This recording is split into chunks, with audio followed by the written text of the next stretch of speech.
اعوذ باللہ من الشیطان الرجیم، بسم اللہ الرحمن الرحیم۔ ناظرین، میں آپ کا میزبان Muhammad Iqbal Mughal programme heart line کے ساتھ منظر ٹی وی سے حاضر خدمت ہوں۔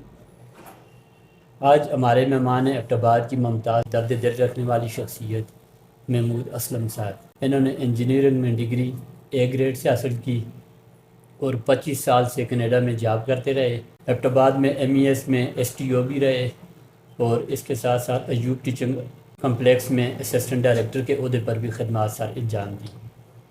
ایبٹ آباد کے حوالے سے بڑی معلومات رکھتے ہیں۔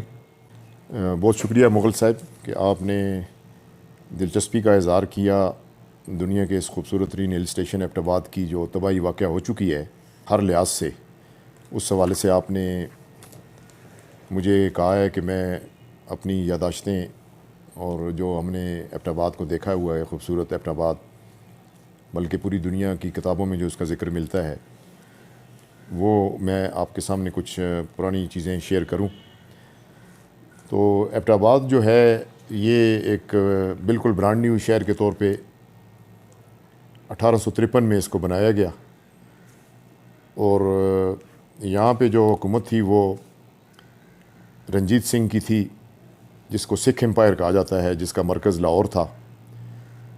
اور انہوں نے اپنا جو ہزارے میں ان کا جو گورنر تھا وہ ہری سنگھ نلوا تھا، جو کہ جس کا تعلق گجرانوالہ سے تھا، گجر برادری کا وہ تھا۔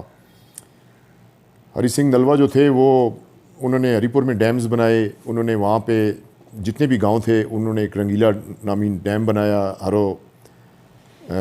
یہ دوڑ ریور کے اوپر انہوں نے ایک ڈیم بنایا پتھر کا اور چونے کی سرخی وغیرہ اینٹوں کی ملا کر، جو کہ آج تک ایک نادر نمونہ ہے فن تعمیر کا۔ اور انہوں نے وہاں پہ ایک تمام گاؤں کی نہریں جو ہیں وہاں سے نکال دیں، تاکہ گاؤں کے لوگوں کا جو آپس میں تنازع بنتا تھا پانی کی تقسیم پر، یہ جھگڑے ہوتے تھے، وہ ختم ہو جائیں۔ اور انہوں نے ایک منظم شہر آباد کیا جو اپنے نام سے، ان کے ہری پور شہر کے نام سے مشہور ہوا دنیا میں۔ اور رنجیت سنگھ جو تھا وہ آیا ہوا تھا لاہور سے، اور ہری سنگھ اور وہ دونوں ہزارے کے جنگلات کے دورے پر تھے کہ شیر نے حملہ کر دیا۔ تاریخ کی کتابوں میں جو لکھا ہوا ہے ہم وہ بات کریں گے، سنی کی بات ہم نہیں کریں گے، جو کہ انڈیا آفس لائبریری لندن میں جو موجود ہیں تصاویر اور جو ریکارڈ موجود ہے، کہ ہری سنگھ نلوا جو تھے وہ اس وقت ان کا نام ہری سنگھ گجر تھا یا جو بھی ان کا نام تھا، انہوں نے اپنی تلوار اور خنجر اور پستول وغیرہ پھینک دیا۔ انہوں نے کہا جی کہ میں بھی شیر کہلاتا ہوں اور یہ بھی شیر ہے، اور اگر میں ہتھیار کا استعمال کروں تو پھر یہ انصاف کے تقاضے اس سے پورے نہیں ہوتے، لہٰذا میں اس سے خالی ہاتھ لڑوں گا۔ لہٰذا انہوں نے خالی ہاتھ شیر کے جبڑوں میں ہاتھ ڈال کے اس کے جبڑے کو چاک کر دیا، اس کے شیر کو پھاڑ کے رکھ دیا، اس کو مار دیا۔ تو رنجیت سنگھ جو تھے انہوں نے اس کو اسی موقع پر نلوا کا خطاب دیا کہ ایسا سورما جو شیر کو خالی ہاتھ مارے۔ اس کے بعد یہاں پہ سرد جنگ جو تھی، سرد جنگ کے حوالے سے روسیوں کی بھی دلچسپی تھی، رشین امپائر ایکسپینڈ کر رہی تھی، سوویت یونین بننے والا تھا، یعنی رشیا ایکسپینڈ کر رہا تھا روس، اور انگریز جو تھا وہ برطانیہ میں بیٹھا ہوا تو ساری دنیا پہ نظر رکھے ہوئے تھا، اور وہ یہ پلاننگ کر رہا تھا کہ ہم نے کیسے تمام مسلمان ملکوں کو اپنی کالونیز بنانا ہے، اپنی ماتحت ریاستیں بنانا ہے۔ ہم نے مسلمانوں کے پاس جو سونا ہے، جو جواہرات ہیں، جو فن تعمیر انگریز کے آنے سے پہلے ہمیں لکھنؤ میں نظر آتا ہے تراشے ہوئے پتھر کا، وہ اس وقت لندن میں کوئی تصور نہیں تھا اس کا انگریز کے آنے سے پہلے۔ یہ جو مسلمانوں کا فن تعمیر ہمیں دہلی میں نظر آتا تھا، یا جو بغداد میں نظر آتا تھا، یا جو استنبول میں یا ترکی میں، یا تمام جو ہسٹری آپ پڑھ سکتے ہیں، مسلمانوں کے 60 ممالک تھے۔ لیکن مسلمان جو تھے وہ پھر بعض وجوہات کی بنا پر جب زیادہ طاقت ان کو مل گئی تو پھر ان کے شہزادے وغیرہ جو تھے وہ پھر کبوتر بازی اور شاعری اور غزلیں اور آرام و آسائش میں پڑ گئے۔ تو اس حوالے سے پھر ہم آ جاتے ہیں اس دور میں کہ جیمز ایبٹ وغیرہ جو تھے وہ برطانیہ سے کم عمری میں ہی لیفٹیننٹ وغیرہ بن کے انٹیلیجنس کے کورسز کر کے انہوں نے نقشہ نویسی، ساری ہر قسم کے برطانوی جو تعلیم کا معیار تھا بہت بلند کر دیا گیا تھا. پبلک اسکول سسٹم جو تھا, ان کی جو اکیڈمیز تھیں اس میں سے وہ ٹرین ہو کے آئے اور وہ پھر سنٹرل ایشیا میں کوئی خدمات انجام دیتے رہے کہ روس کی جو پیش رفت ہے وہ کہاں تک ہے. اور اس علاقے میں کشمیر, ہزارہ, لاہور تک اور وہاں پہ لنڈی کوتل تک سکھ امپائر قائم ہو چکی تھی رنجیت سنگھ کے قیادت میں, اور ان کا جو ہزارے کا جو گورنر تھا وہ ہری سنگھ نلوا تھا. تو جیمز ایبٹ جو تھے وہ ملازم ہوئے سکھ آرمی میں. سکھوں میں یہ رواج تھا کہ وہ اپنے جو آرمی کے آفیسرز ہوتے تھے وہ فرانس کے یا برطانیہ کے وہ بھرتی کرتے تھے تاکہ جدید انفینٹری اور جدید جو مہارت ہے وہ ان کی فوج میں آ سکے. اور انہوں نے محکمے قائم کر رکھے تھے ہر قسم کے. انہوں نے شادیاں بھی کی برطانوی عورتوں میں. ان کے بچوں کی جو ہوتی تھیں نانیز, یا جسے نرسز کہہ سکتے ہیں یا آیا کہہ سکتے ہیں, وہ بھی یورپ کی ہوتی تھیں. وہ لوگ سیکھ رہے تھے ہر چیز, مغلوں سے انہوں نے سیکھا. انہوں نے مغلوں سے فن تعمیر اس معیار کو سمجھا, ریاست کے نظام کو سمجھا. جو مغل لے کے آئے کھانے کے سارے جو سنٹرل ایشیا سے مغل جو لے کے آئے آپ کے کھانوں کے مختلف طریقہ کار, وہ بڑی حد تک سکھوں نے اڈاپٹ کیے. ہر قسم کا جو نظام تھا انہوں نے انگریزوں سے بھی سیکھا اور مسلمانوں سے بھی سیکھا. تو جیمز ایبٹ صاحب جو تھے جس وقت سکھوں کے ساتھ ملازم تھے, تو انہوں نے یہاں پہ مسلمان قبائل جو تھے ان کے ساتھ اپنے تعلقات بڑھائے کہ بھئی آپ اکثریت میں ہیں لیکن حکومت آپ پہ ایک پنجابی کر رہا ہے, ایک سکھ کر رہا ہے. تو مسلمانوں نے کہا جی کہ ہم جنگ نہیں جیت سکتے ان سے, اور ہمارے اندر ایک یونٹی کی کمی ہے, اتحاد کی کمی ہے.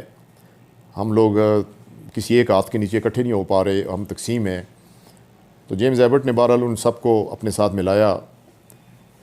انہوں نے شیروان کے جو تنولی وغیرہ تھے ان کے سرداروں کے ساتھ, اور جو سری کوٹ علی پور سے اوپر جو پہاڑ ہیں وہاں کے مشوانی قبائل, اور ہزارے میں جدون قبائل, اور اسی طرح گجر ٹرائبز جو تھے, عوان تھے, ان سب کے ساتھ اس نے بہرحال منصوبہ بندی کی کہ اگر آپ لوگ اگر فوج بنائیں اور آپ بھرتی ہوں اور لڑیں تو میں آپ کی کمانڈ کروں گا. اور میری جو تربیت ہے برٹش فوجیوں کی وہ اس معیار کی ہے کہ ہم لوگ ان کو شکست دینے میں کامیاب ہو جائیں گے. لہٰذا جنگ شروع ہوئی بالا کوٹ سے, اور ان کو انہوں نے شکست دیتے گئے. اور مختلف درے جو تھے ہزارے میں وہ مختلف ڈیوٹیاں جیمز ایبٹ صاحب نے لگائی ہوئی تھیں مختلف مسلمان قبائل کی کہ آپ نے اس طریقے سے سکھ لشکروں کو شکست دینی ہے, ان کو یہاں سے سکھ آرمیز کو بالکل ہزارے سے نکال دینا ہے. اس میں پھر جان نکلسن جو تھے انہوں نے بڑا کردار ادا کیا, چونکہ جنگ بہت شدید تھی اور جیمز ایبٹ صاحب کے بس کا کام نہیں تھا. تو پھر جان نکلسن جن کی یادگار مارگلا کے درے میں بنی ہوئی ہے, ٹیکسلا کے پاس پتھر کی وہ ایک مینار بنا ہوا ہے, تو وہ ان کے بارے میں مشہور تھا کہ وہ کیولری کے تھے, یعنی گھوڑ سوار. 18 گھنٹے وہ گھوڑے سے نہیں اترتے تھے, اور وہ باڈی کے لحاظ سے, جسمانی طاقت کے لحاظ سے 6.5 فٹ ان کی ہائٹ تھی, اور وہ بڑے مضبوط, ہر قسم کے فن جنگ میں وہ ماہر تھے. تو انہوں نے بھی مدد کی جیمز ایبٹ صاحب کی. اور پھر ایک چیلیاں والا کے مقام پہ گجرات کے پاس منڈی باؤدین کے پاس ایک شدید جنگ ہوئی سکھوں کی اور برٹش امپائر کی. برٹش امپائر تو اس وقت پھیل رہی تھی. انگریزی فوجیں جو تھیں انہوں نے بڑی حکمت سے پنجاب ریجمنٹ بنائی ہوئی تھی جس میں انہوں نے پنجابی بھرتی کیے, اور پھر اسی پنجاب ریجمنٹ کو استعمال کرتے ہوئے مختلف اس خطے کے جو کچھ پٹھان بھی بھرتی کیے ہوئے تھے, انہوں نے کچھ ریجمنٹس بنائی تھیں جو انہوں نے استعمال کیں بڑی مہارت کے ساتھ. اور شدید جنگ ہوئی چیلیاں والا کے مقام پہ, اور پھر پنجاب فتح ہو گیا, اس پہ یونین جیک لہرا دیا گیا. تو یہ بات ہے 1849 کی. 1849 میں ضلع ہزارہ بنا. تو 1849 میں جیمز ایبٹ جو تھے انہوں نے ہری سنگھ نلوا کا جو ہیڈ کوارٹر تھا ہری پور میں، ہرکشن گڑھ قلعہ جو آج جس میں تحصیل ہے، پولیس کا تھانہ ہے، پرانی تحصیل غالباً اس کو کہتے ہوں گے، اس میں انہوں نے اپنا ہیڈ کوارٹر قائم کیا. اور شیروان میں ان کا آفس تھا، اور ایک ان کا آفس نواں شہر نزد ایبٹ آباد میں تھا. تو ایبٹ آباد کا کوئی وجود نہیں تھا اس وقت.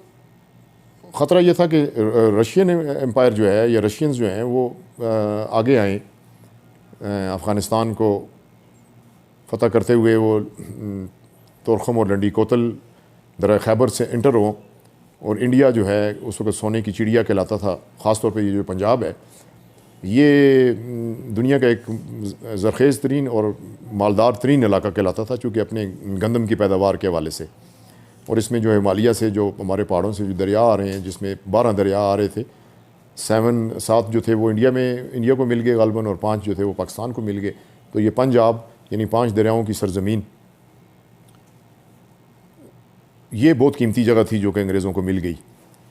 تو اس وقت یہ جو ہمارے ارد گرد علاقہ تھے، فاٹا وغیرہ، اور یہ جو ہمارے کالا ڈاکا اور یہ جتنے بھی ہمارے مشکل گزار کاغان کی مالیہ اور یہ سارے علاقے جو تھے، اس میں کسی قسم کی حکومت قائم نہیں ہو سکی تھی.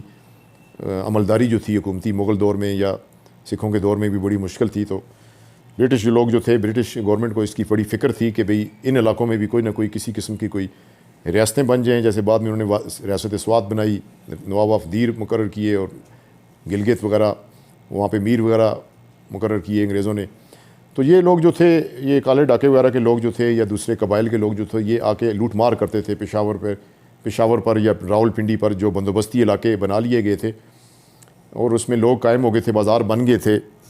اس میں آ کر ہری پور وغیرہ میں بازار، تجارت ہزروں میں اور اٹک میں اور ٹیکسلا میں، کشمیر کے علاقوں میں تجارت تھی. مظفر آباد میں سونے وغیرہ کی تجارت، ہر قسم کے بازار تھے جس میں ہندو کمیونٹی بہت آگے تھی، سکھ کمیونٹی.